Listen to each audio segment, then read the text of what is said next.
A vivir que son 2 días. Javier del Pino.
Hoy no hay conexión transatlántica, hoy están los dos en localidades peninsulares, creo.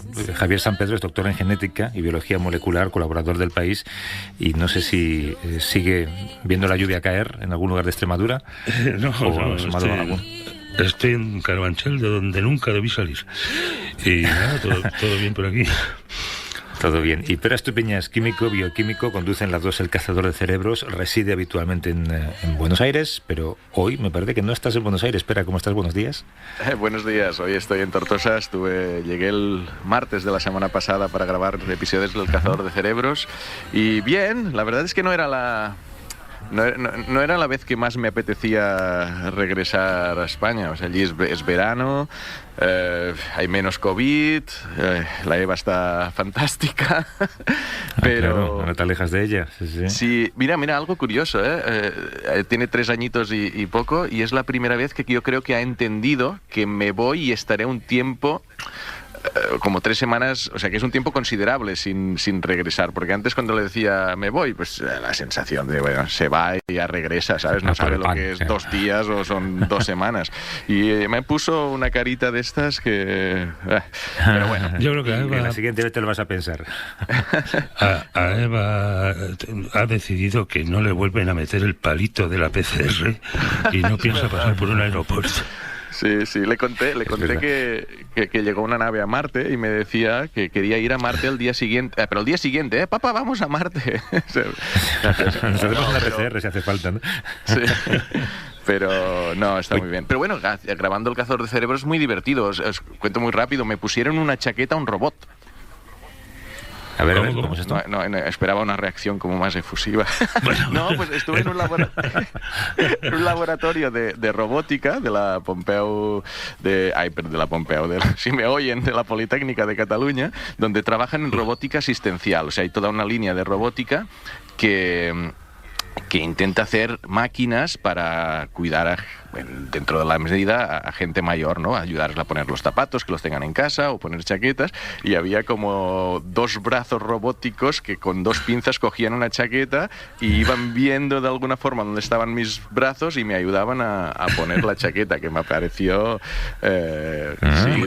Un detallazo, fue un detallazo. Sí, la verdad es que en un momento que se quedaron las pinzas, esto no saldrá en la tele, pero se quedaron las pinzas enganchadas y no había manera de soltarme. O sea, gracioso. Y luego esto es como cuando a Bill Gates se le colgaba Windows en la presentación, ¿no? Es un poco lo mismo. Sí, pues yo estaba pensando en Asimov, porque claro, son 2 brazos robóticos que por detrás de tu cabeza se acercan hacia tu cuello y van a ponerte la chaqueta, y estaba pensando, esto, Asimov, las leyes de la robótica, nunca hacer daño a un humano. Pero bueno, pero está bien. Y luego una cosa muy graciosa en otra entrevista, lo del sabor amargo, que yo creo, no sé si alguna vez lo hemos hablado aquí.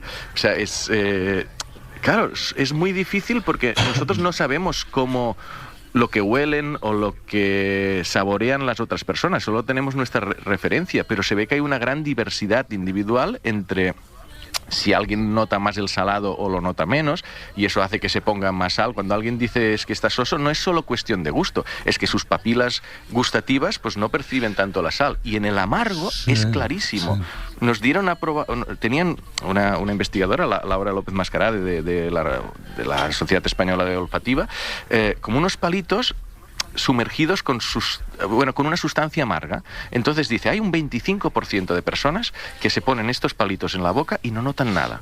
Un 50% que notan algo y un 25% que no lo soportan.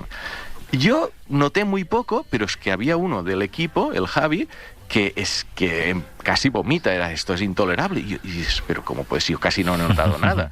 Entonces es muy gracioso. Yo, si no recuerdo mal, esa sustancia tan amarga, que no me acuerdo cómo se llamaba, la sintetizó un químico cuando intentaba hacer un edulcorante artificial. ¿Sí? Y es uno de los casos desencaminado de serendipia, sí, le salió todo lo contrario. Pero se han hecho muchas pruebas y efectivamente hay una variabilidad individual notable.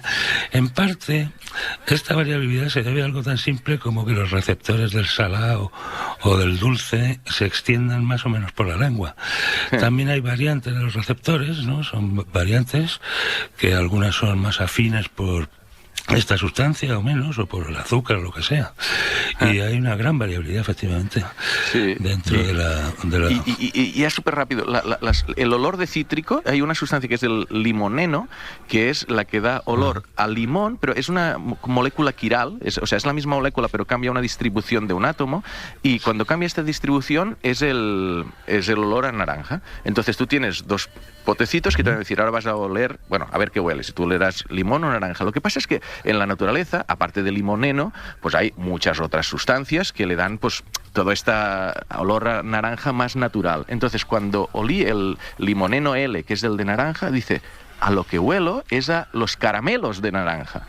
Claro, los caramelos de naranja, el aroma de naranja está hecho solo con el limoneno sintético, obviamente. Entonces dices, ostras, es muy curioso, porque todo esto de las fragancias y bueno, los sabores de plátano en los yogures son no sé qué de isoamilo, acetato de isoamilo. Y la sopa de pollo es glutamato, como todos sabemos. Claro. O sea, hay la parte de esencia, que dices, ostras, perfumes se hacen algunos con esencia, es decir, de las plantas, de las flores, extraigo los olores, y eso es una esencia, pero luego los otros perfumes son sustancias químicas. Pero bueno, qué bueno. Oye, espera, que has dicho que has vuelto de Buenos Aires con cierta morriña a Tortosa. ¿Cómo está la situación en Buenos Aires, la situación epidemiológica ahora mismo? La última vez que nos lo contaste, las cosas estaban complicadas y además había que hacer mucho proceso de cuarentena cuando volvías, ¿no? Las últimas semanas la verdad es que estaba mejor, o sea, no a nivel de restricciones pues hay muchas menos. Hay una cosa en las restricciones, la otra es cómo está a nivel epidemiológico, ¿no? Pero la vacuna Sputnik, que al principio la aceptaron con pocos datos, parece que está funcionando muy bien. No hay o sea, en Chile, por ejemplo, hay el 12% de personas ya vacunadas, es decir, está yendo muy bien. En Argentina no está yendo tan bien la vacunación, pero los índices son más bajos, no hay saturación de camas hospitalarias y la vida es más normal. Es verano, entonces puedes hacer mucha vida exterior, y bueno, no han tenido una ola así fuerte como la segunda o tercera que tuvimos nosotros. Es curioso que terminara el invierno y lo hemos pasado sin rastro de la gripe. Solamente ha habido 7 casos registrados en el sistema de vigilancia del Instituto de Salud Carlos III esta temporada. Tú has escrito mucho sobre esto también, Javier. La hemos hecho polvo a la gripe con las medidas de restricción de la movilidad, de confinamientos y demás. Eso, en teoría, podemos imaginar que es bueno, pero a lo mejor es malo de cara a la fabricación de vacunas contra la gripe para la próxima temporada. Bueno, habría que... Una cuestión curiosa es por qué hemos conseguido detener casi por completo la propagación de la gripe y no tanto con el coronavirus, ¿no?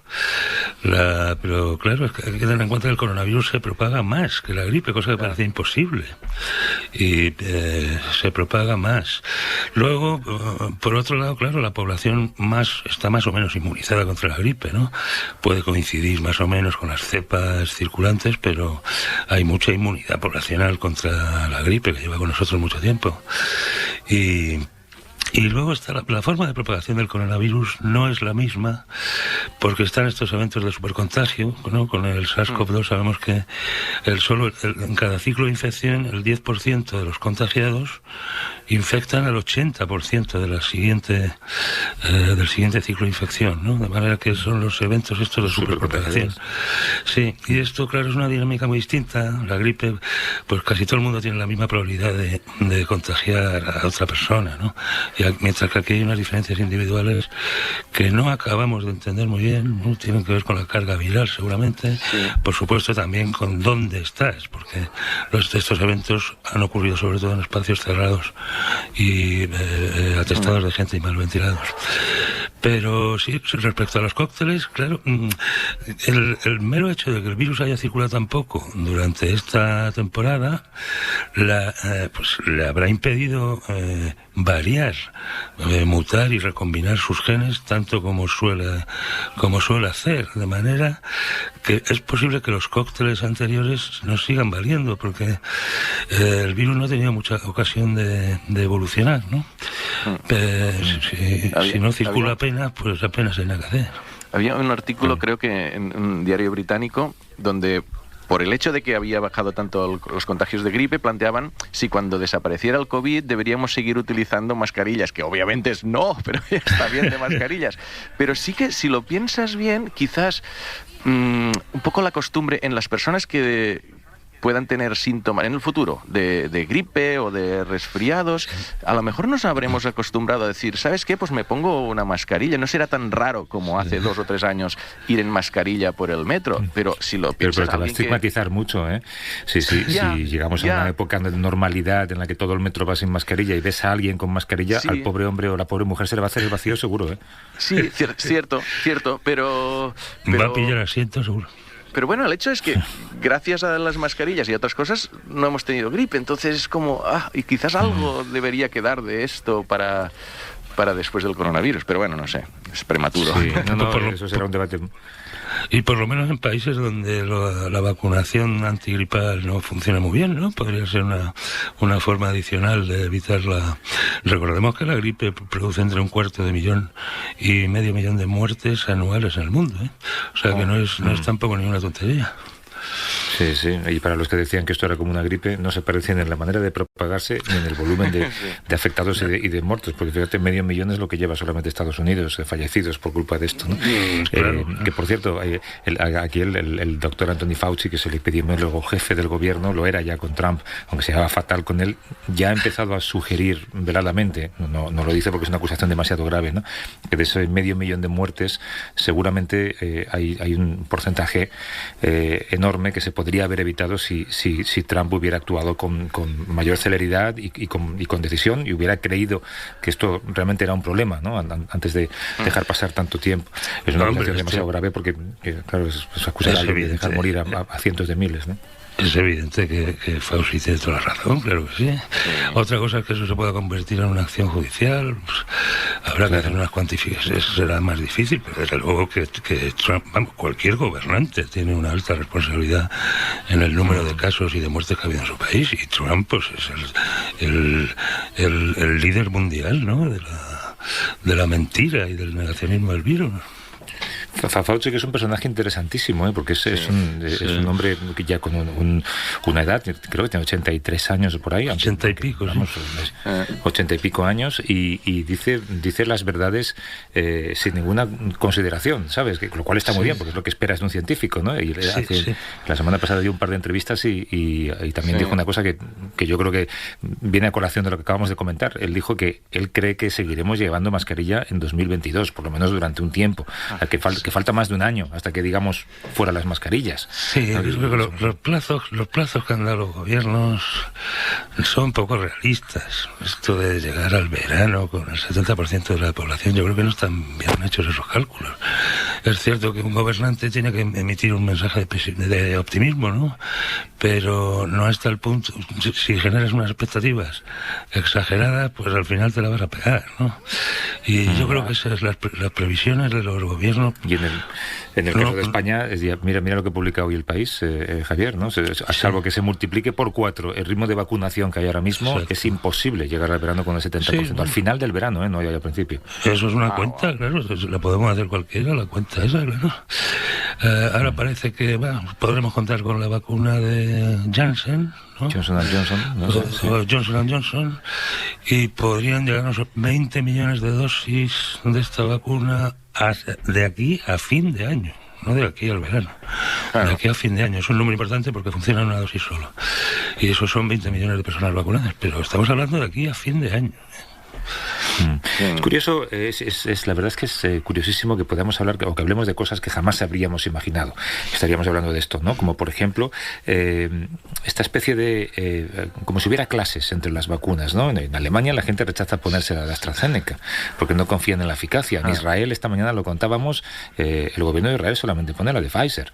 El resto se la da o a terceros países o la revende, porque es como un producto menor, y sin embargo solamente está bajando el porcentaje unos pequeños puntos, ¿no? Bueno, a ver, unos pequeños puntos, pero sí que hay unas ciertas diferencias entre vacunas. La de AstraZeneca pues no tiene el mismo grado, que es buena, o sea, está súper aprobada y tal, pero la realidad es que no tiene la mismísima eficacia que la de Pfizer, y por ejemplo en Sudáfrica la han retirado porque están viendo que no protege tanto para la variante sudafricana, y la de Janssen, la de Johnson & Johnson, pues también tiene un porcentaje un poco menor que la de Moderna y la de Pfizer, y las pruebas que han hecho en América Latina y otros países, pues no todas dan los mismos resultados. Es que se irá viendo al final. Hemos hablado mucho de los ensayos de fase 3, pero luego está el de fase 4, que es una vez empiezas a un fármaco o una vacuna, utilizarla en la vida real.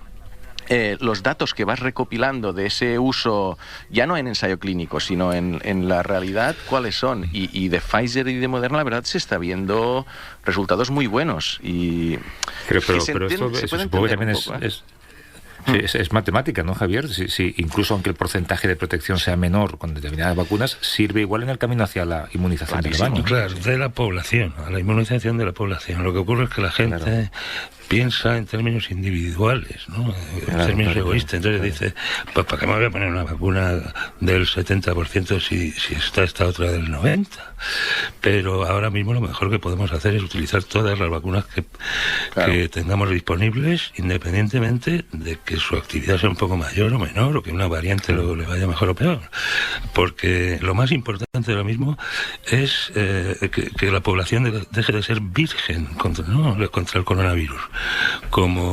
Igual que hablábamos antes de la gripe, pues si la población está mayoritariamente vacunada, pues la pandemia pues, se irá poco a poco extinguiendo y la podremos tener bajo control. Ahora, si tú piensas solo en términos egoístas, pues claro, pues de poner la que tiene más porcentaje. Luego está el caso de Tanzania, ¿no? Que ha rechazado vacunar a la población. En su momento el presidente tampoco tomó medidas ni decretó confinamiento, con el argumento de que la gente debe vivir sin miedo y debe confiar en Dios y en los remedios tradicionales africanos para prevenir contagios. El día que también haya inmunidad de rebaño en Tanzania habremos tocado techo, ¿no? Un buen truco para que la gente viva sin miedo es tener un gobernante sensato, eso para empezar, ¿no? Y lo de confiar en Dios, yo no pondría mis grandes esperanzas en él, puesto que el virus es obra de nuestro Señor también. Modo sarcasmo on, modo sarcasmo off. Hay un número de teléfono de esta sección para que hablen, si quieren, dentro de un rato pueden preguntar o buscar la opinión de Pera y de Javier, a ver si tenemos unos minutos al final. Es el 638-855-349, es un número de WhatsApp, así que pueden dejar también un mensaje escrito o mandarnos su número de teléfono y llamamos de vuelta. Es el 638-855-349.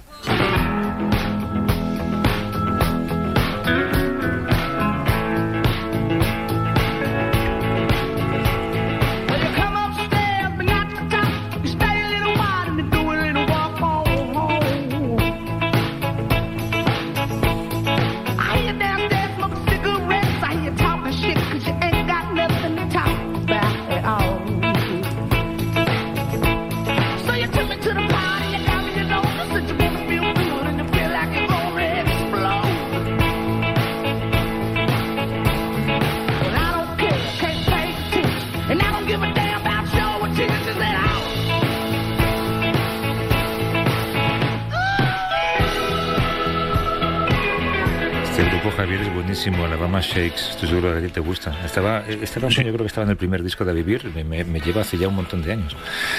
¿Sí? Pero bueno, tú sigues con Miles Davis, así que no te digo nada. Hay una cosa que, claro... Tengo una mente abierta. Dime, no soy... Vale. Tengo una mente abierta, no soy el típico aficionado al jazz que no lo sacaré de ahí ni con agua caliente, no. Tengo una mente abierta. Que hay algo que ha sido muy radiofónico esta semana y que yo creo que no contábamos con ello, y es que no sabíamos que íbamos a escuchar lo que se oye en Marte, y sin embargo hemos podido hacerlo por los equipos de audio, de captación de audio que lleva Perseverance y que ha transmitido a la base en la Tierra, y Marte suena así.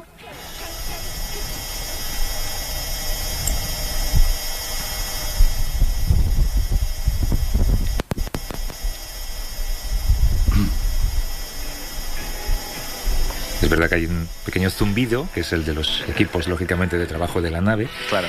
Pero de fondo se escucha, ¿verdad? Hay algo ahí que te traslada. Es bonito escucharlo, ¿eh? Sí, bueno, es como una brisa, ¿no? O sea, tengo entendido que el viento de Marte es fuerte. Lo que pasa es que como la atmósfera tiene un 1% de la densidad de la Tierra o lo que sea, pues parece como una brisa, pero sí, o sea, escuchar el viento de Marte es, no sé, claro. Es fascinante. Hubiera sido mejor escuchar que llovía. Eso habría sido una gran noticia. Sí. Bueno, esto es un pequeño juego, pero en realidad, claro, si alguna vez hay también pues bases humanas en Marte, pues igual hace falta un hombre del tiempo. Hemos comentado mucho la llegada de Perseverance a Marte. Ahora comienza la siguiente fase de la operación, que es analizar esa cantidad ingente de datos que la nave está recogiendo sin descanso.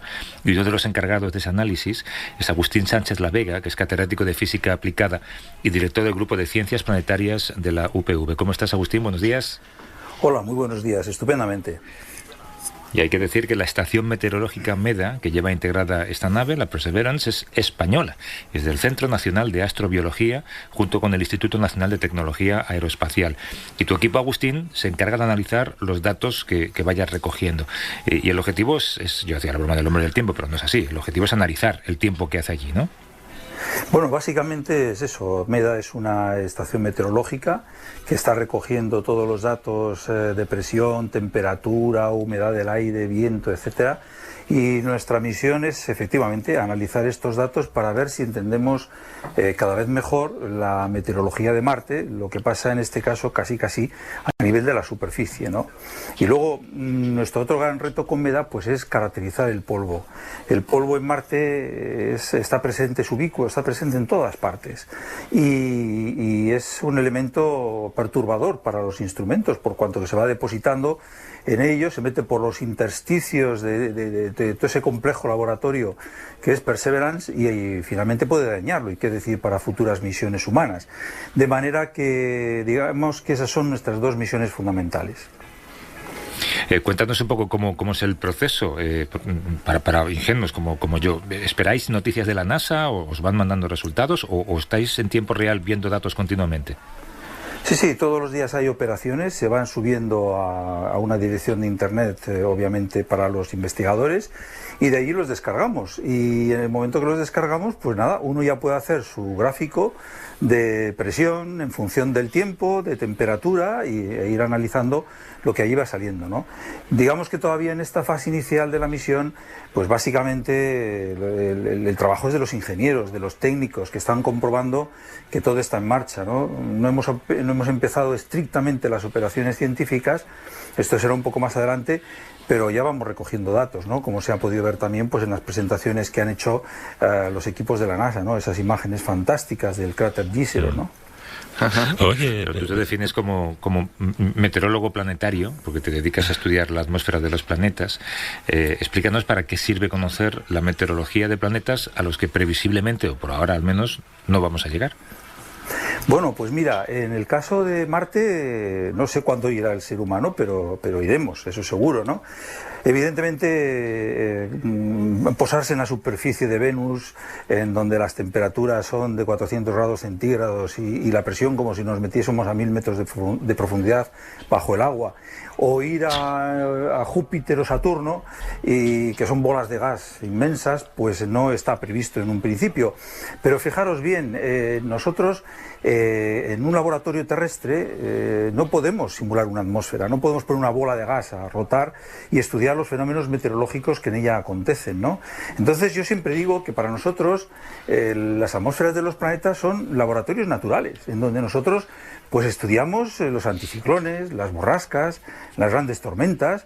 Bueno, ya en el caso de Marte, pues bueno, casi lo que puede acontecer en un desierto terrestre, ¿no? Así que esa es un poco nuestra misión. Somos algo así como los meteorólogos que salen después de los noticiarios, ¿no? para hacer la predictiva del día siguiente. Bueno, hacemos eso, intentamos hacer eso. Y ahora les dejamos con el tiempo en Marte, durante el siguiente espacio, ¿no? Llegará, verás. Pero cambia mucho el tiempo en Marte, o sea, yo me lo imagino como, bueno, un planeta que, bueno, si tiene vida será microscópica, pero que no afecta, no es común aquí que hay una atmósfera, que si hay lluvias, o sea, ¿cambia? ¿Cambia de un día para otro el tiempo de alguna manera? Sí, mucho, porque como tú bien has dicho al comienzo, la densidad de la atmósfera es muy baja y entonces responde rápidamente a los cambios de insolación. O sea, para que os hagáis una idea, entre la noche y el día puede haber diferencias de temperatura de hasta 60 grados, 80 grados. Marte es un planeta que tiene muy parecido a la Tierra, en su atmósfera y en otras cosas, aunque más pequeñito, enorme, ¿no? Porque tiene, por ejemplo, estaciones. Es un planeta que tiene su eje inclinado 24 grados con respecto al plano orbital, de manera que tiene su verano, su invierno, y luego tiene, claro, aspectos que son únicos al planeta, ¿no? Por ejemplo, pues sus casquetes polares de ese gas que tanto nos preocupa, el dióxido de carbono, que aquí nos genera el efecto invernadero, pues en Marte es el constituyente principal de la atmósfera. Lo que pasa es que como aquello, en fin, como hemos dicho, la densidad es tan baja, pues prácticamente su efecto invernadero es pequeño, digamos, pero importante también, y forma unas casquetes polares que en verano desaparecen casi, y en invierno se hacen enormes. Y entonces, bueno, tiene una meteorología, yo diría, muy variable en ciertos aspectos, pero también hay patrones repetitivos, ¿no? Pero que no controlamos bien. Por ejemplo, lo que hemos visto todos en la película del Marciano, ¿no? Esas polvaredas, ¿no? Esas tormentas de polvo que, claro, cuando eso se levanta, en fin, la fuerza del viento no es como ahí se parece y nos tira todo, ¿no? Porque la densidad es tan baja que efectivamente no es así. Pero, como se decía también, los vientos son muy fuertes, hay ráfagas que pueden llegar a los 50, 60 y quizás incluso hasta 100 kilómetros por hora, y entonces, pues bueno, es una meteorología variable, pero con patrones que se repiten año a año estacionalmente. O sea que la tormenta que desata la trama en el Marciano está un poco exagerada, dirías tú. Diríamos que sí, ¿no? Diríamos que sí en cuanto a los efectos, pero es cierto, así se levantan estas polvaredas. Mira, en el año pasado, en el 2018, en mayo, se levantó una gran tormenta de polvo. Estas son las que cubren todo el planeta. O sea, imaginaros que la Tierra se cubre toda ella de polvo. O sea, esto es una cosa, en fin, que no podemos imaginar, ¿no? Hemos visto las masas de polvo como salen del Sáhara, se meten en la península, llegan a Canarias, bueno, a veces llegan un poco hasta Europa y tal, ¿no? Pero allí se cubre todo el planeta. O sea, es decir, solamente quizás los casquetes quedan un poquitín más limpios, ¿no? Entonces, y es algo que ocurre en cuestión de días, es decir, los vientos arrastran todo el polvo y cubren todo el planeta. Y esto, en este momento, no podemos predecirlo. Sabemos en qué época del año va a acontecer, pero no tenemos una predictiva para decir, oiga, señores, mañana hay una tormenta de polvo global. Eso no sabemos todavía. Y de los primeros datos que os ha enviado la Perseverance, obviamente para publicarlos o hacerlos públicos todavía no, pero ¿ha habido ya alguna cosita interesante que os haya, o es prematuro?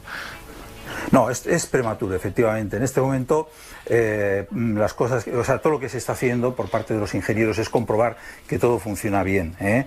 Y esa es un poco la sensación, ¿no? Habéis visto ese descenso espectacular. La tecnología que lleva esta misión es única. O sea, yo creo que ahí va el mejor laboratorio autónomo, autómata, si queréis, que se ha construido la humanidad. O sea, ahí van cachivaches que son capaces de analizar las rocas, vamos, con un detalle que ya quisieran para sí muchos laboratorios terrestres, ¿no? En fin, o sea, todavía estamos en una fase muy inicial, pero todo apunta extremadamente bien. Qué bien.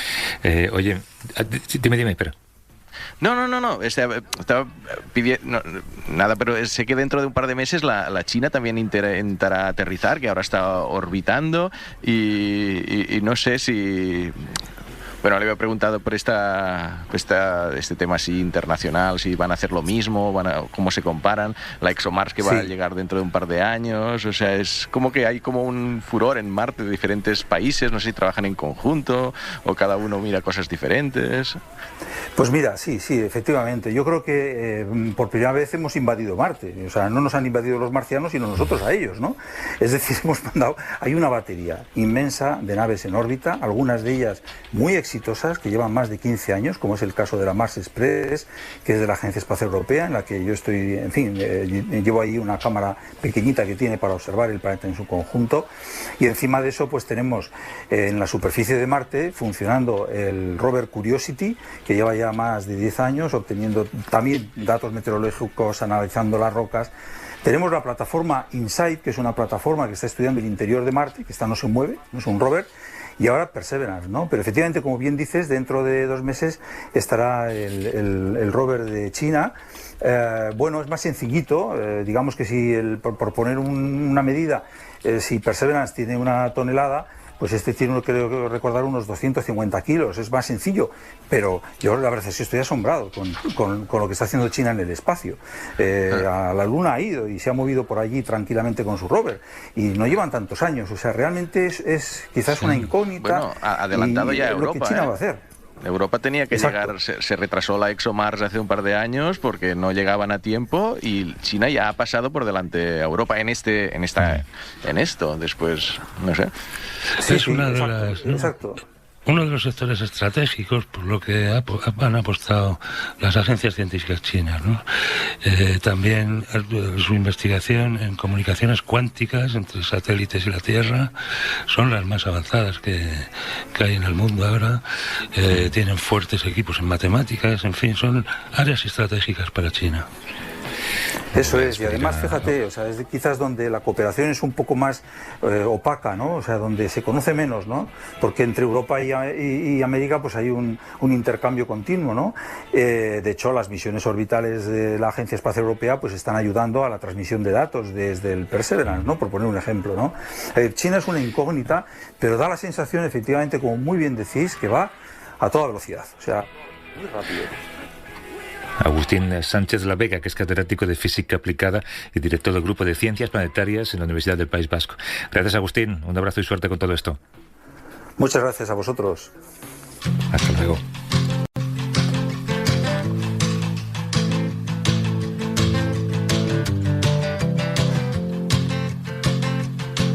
I listen to you time and time again, while you tell me just what's right.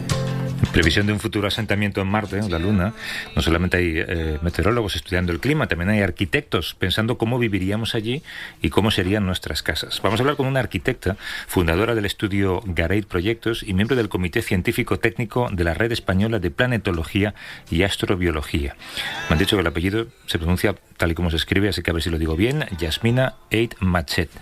¿Cómo estás, Yasmina? Buenos días. Hola, buenos días. Muy bien, encantada. Perfecto, lo has pronunciado. Gracias. La arquitectura planetaria es una ciencia por sí mismo. ¿Tenéis mucho trabajo de investigación a día de hoy? Bueno, ahora como se está iniciando desde hace muy poquito la investigación en este campo, pues sí, hay trabajo por delante, ha habido trabajo y más trabajo, además más trabajo que tiene que haber, vamos, porque os estaba escuchando hace un momentito hablar de la temperatura, ¿no?, en Marte. Bueno, pues aquí vamos a más extremo todavía, puede variar desde los menos 248 que se han llegado a contabilizar en zonas del Polo Sur hasta los 123 grados Celsius por arriba. Y con respecto a la atmósfera, pues lo mismo. A efectos prácticos podemos considerar que no hay atmósfera porque estamos hablando de los 101.300 aproximado pascales que tenemos en la Tierra con respecto a los 3 por 10 elevado a menos 10 pascales que hay allí. Es decir, no hay atmósfera. Entonces, pues hay problemas que se superponen. Claro, y vosotros entonces tenéis que diseñar, no sé si bases o edificios que puedan soportar esas condiciones. ¿Son concursos o son promociones, digamos? Promociones no que nadie vaya a pensar que son inmobiliarias. Promociones de agencias espaciales, supongo, ¿no? Sí, pues la NASA, por ejemplo, incluso otra serie de entidades que están promoviendo pues justo esto, la investigación, por medio de concursos, y así también pues nosotros tenemos pues tiempos de presentación, ¿no? Nos acotamos de alguna manera, porque si no esto es un suma y sigue. Claro, pues vosotros participáis en concursos internacionales. Explícanos cómo sería realmente una base lunar o una base marciana. ¿Qué factores principales deberíais o deberemos tener en cuenta? Vale, pues esta última, por ejemplo, que es nos hemos presentado a la proyección de un posible hábitat para el entorno lunar, pues aquí, por ejemplo, tenemos que tener en cuenta pues que dentro del hábitat tenemos que intentar generar esa atmósfera de presión a la que nosotros estamos acostumbrados a respirar. Y luego también protección máxima frente a la radiación cósmica en general, electromagnética y solar. Entonces, y luego también frente a esos extremos tan grandes de temperatura, pues una protección. Luego también tener en cuenta, pues dentro del hábitat, la necesidad de hacer ejercicio físico, ¿no? Pues crear un espacio en el que de forma lo menos abrupta posible pues se pueda generar algún tipo de corredor para que se fortalezca esa masa muscular que se va perdiendo, igual que la masa ósea. Y luego los problemas que pueden tener de cálculos renales, esto un médico especializado en medicina espacial pues lo podrá explicar mejor, pero bueno, y construirlo, me imagino que lo construirían robots, ¿no? No enviarás obreros, o sea, eso lo debéis calcular dentro del proyecto también. Claro, o sea, decía la broma que habiendo terrenos recalificables en Marte, allí habrá una empresa española a lo mejor, ¿no?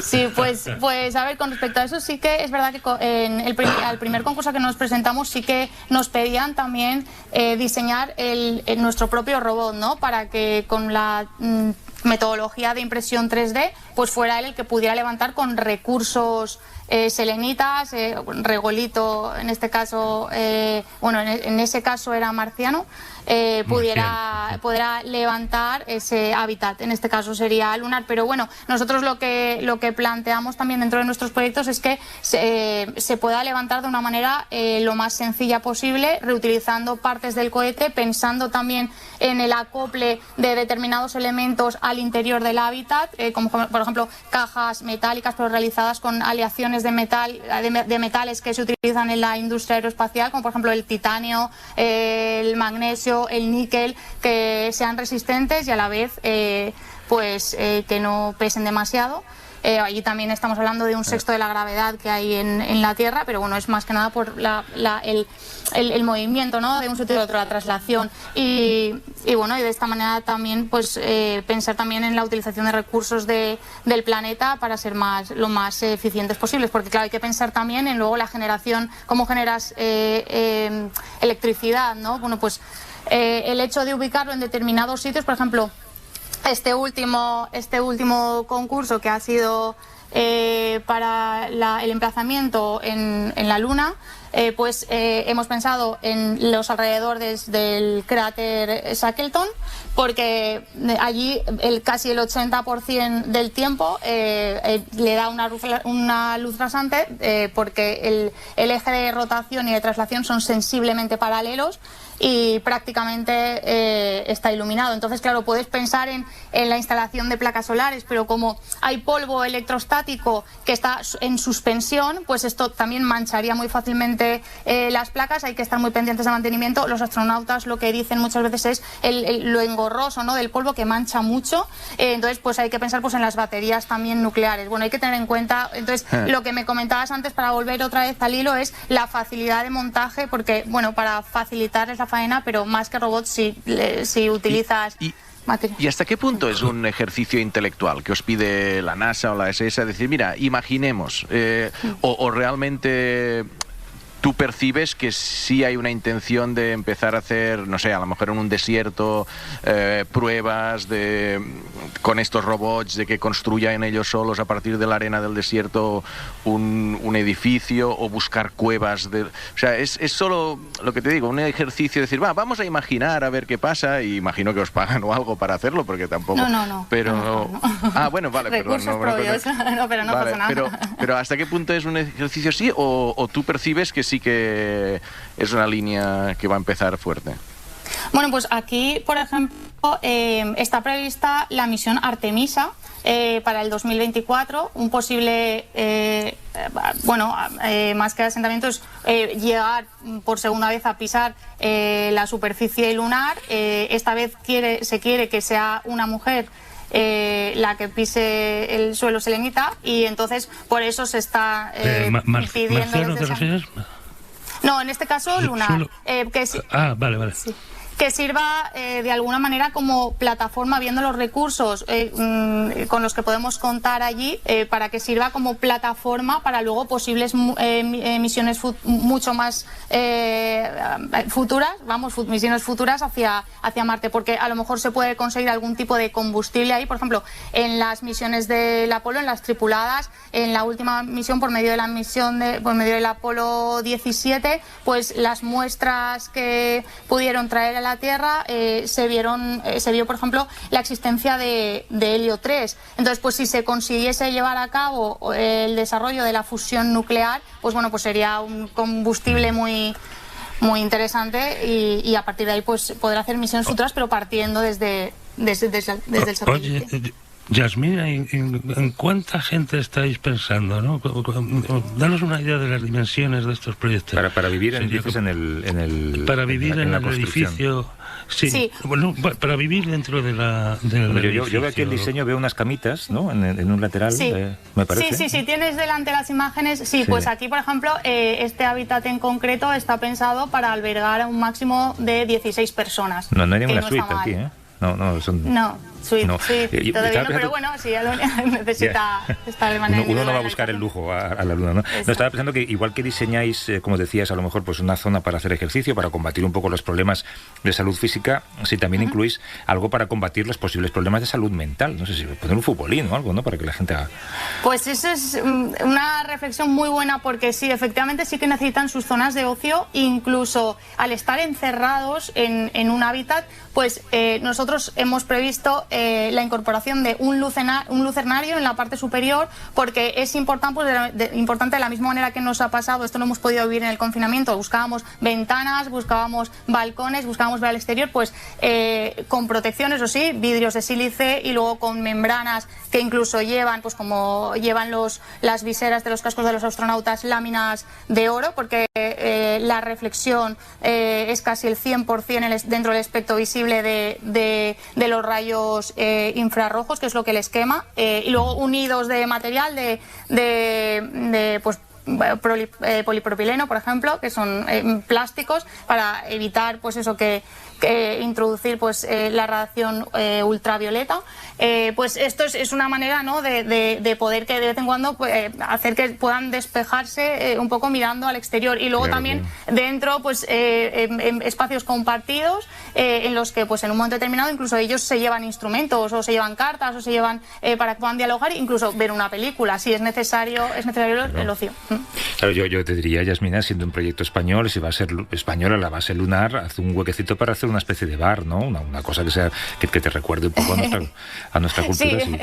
Esto también nos han dicho, ¿no? Bueno, la cocina es una cocina abierta, tipo laboratorio, y bueno, está pensado para que pueda albergar con el máximo confort a la tripulación. Luego también el aire, lo que es importante. El aire, bueno, hay un laboratorio también y una sala de curas, porque claro, tenemos que pensar que en un momento determinado pues puede haber algún tipo de accidente y tienen que poder reaccionar. Es interesantísimo. Vamos a poner los planos, si no te importa, en internet, para que la gente, si quiere, que venga a nuestra página web y los pueda consultar también. Yasmina Eid Machet, que es arquitecta, fundadora del estudio Gareit Proyectos y miembro del Comité Científico Técnico de la Red Española de Planetología y Astrobiología. Yasmina, gracias por las explicaciones. Un abrazo y suerte. Muchas gracias a vosotros y un abrazo muy fuerte a vuestra tripulación. Gracias. Adiós, comandante. Sí, bueno, comandante. Mari Carmen, de Valencia. Mari Carmen, ¿cómo estás? Buenos días. Hola, muy bien, afortunadamente, sí. ¿Tenías alguna preguntita para estos, no? Sí, yo lo que quería saber es si con todo esto que estamos haciendo del uso de las mascarillas, los geles, lavado de manos y demás, ¿podemos erradicar la gripe? ¿Podemos estar erradicando la gripe? Bueno, pues hemos hablado un poco de ello, pero podemos ampliarlo. Gracias, Mari Carmen. Claro, una cosa es haber conseguido solo 7 casos este invierno, otra cosa es olvidarnos de ella, ¿no, Javier? Hombre, erradicar en el sentido que se erradicó la viruela, ¿no? De hecho el virus no existe en el mundo salvo en un par de laboratorios. Pues no, realmente con la gripe a mí me parece que es imposible. Ahora, eliminar o paliar en gran medida el número de casos de gripe no es una especulación, es que es lo que estamos viendo, ¿no? Efectivamente. O sea, lo que detiene al coronavirus detiene aún más a la gripe, porque la gripe se propaga peor. Piensa que antes del coronavirus, cuando se hablaba de grandes pandemias, siempre se temía la gripe, que si la gripe aviar, que la gripe porcina, parecía que el próximo salto zoonótico de animales a humanos sería de la gripe. O sea, que quién sabe. Estaba convencido todo el mundo.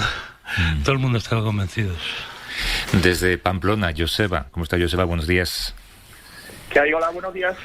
Bueno, a raíz del Perseverance y de que, bueno, pues he escuchado que es posible que se traigan muestras vivas desde Marte, quería preguntar a ver si no es mucho riesgo, dado, pues bueno, estamos ahora con la pandemia, traer incluso, pues eso, elementos vivos desde Marte, porque, bueno, se supone que todo está bien controlado, está en laboratorios que teóricamente no se tiene por qué escapar, pero bueno, hay que dar de fondo también el tema de China, ¿no? De que si el virus escapó de un laboratorio o no. Entonces, a ver qué os parece ese tema. Gracias, Joseba. Bueno, esto ha sido rebatido, ¿no? La teoría del virus del laboratorio. Sí. Primero hay que encontrar material vivo en Marte, antes de poder traerlo. Claro, lo que traerán serán muestras que ahora el Perseverance está dejando sobre la superficie, o dejará sobre la superficie, y alguna misión posterior las recogerá y las llevará. Yo imagino, hombre, el riesgo de que escape, el riesgo existe, pero claro, imagino que siendo consciente de que el riesgo existe, pues llevarán todas las medidas de seguridad, pero que... Y ojalá encuentren material vivo dentro de esas muestras, pero claro, no hay ninguna garantía tampoco. Javier. Que se escape un virus en Marte no me parece un problema de salud pública, porque realmente ahí no hay nada, no hay los nutrientes necesarios para una bacteria o un virus. Lo más probable es que murieran fritos por la radiación. No, pero lo contrario, que encuentres material con algún tipo de microorganismo con vida en Marte y lo traigas a la Tierra. Pues bueno, siempre existe esa posibilidad, sí, desde luego. Pero en fin, ojalá encontremos algo vivo allí. No creo que supusiera un riesgo para nosotros, puesto que hemos vivido separados durante 3.500 millones de años, y cualquier patógeno de allí es imposible que esté adaptado ni a la especie humana ni a ninguna otra especie terrestre, ¿no? Para poder atacarla, ¿no? Sí. Pero bueno, la amenaza de Andrómeda está siempre ahí. Desde Sevilla, Pablo, ¿cómo estás, Pablo? Buenos días. Hola, buenos días. Pues cuéntanos. Mi pregunta se refiere a la posibilidad de que una persona que esté infectada con COVID se infecte a su vez de gripe y dentro de las células se produzca una especie de virus combinado. No sé si es eso técnicamente posible o ni siquiera teóricamente. Gracias, Pablo. No. Javier. Sí, no entre la gripe y el coronavirus. Estas cosas sí ocurren cuando dos virus de la gripe distintos infectan a la misma persona o al mismo animal de granja o lo que sea. Pero la gripe no puede recombinar con el coronavirus, son dos virus. Aunque tienen algunas similitudes muy vagas, como que son de RNA, son virus respiratorios, pertenecen a dos familias completamente distintas, no pueden cruzarse entre sí, igual que los humanos no podemos cruzarnos por un perro, ¿no? Con un perro. Pera, ¿cuál es tu calendario para la semana? ¿Tienes mucha grabación? Todos los días. Sí, ahora nos dirás que yo que sé que te vas a subir a un Terminator y vas a andar con un robot, algo así. Pues estamos viendo, si no para esta semana, pero la siguiente, si puedo bucear en el Mediterráneo, en una cueva que hay allí que están investigando. Pero insisten en que si no tengo el título de buceo no me dejan. Claro.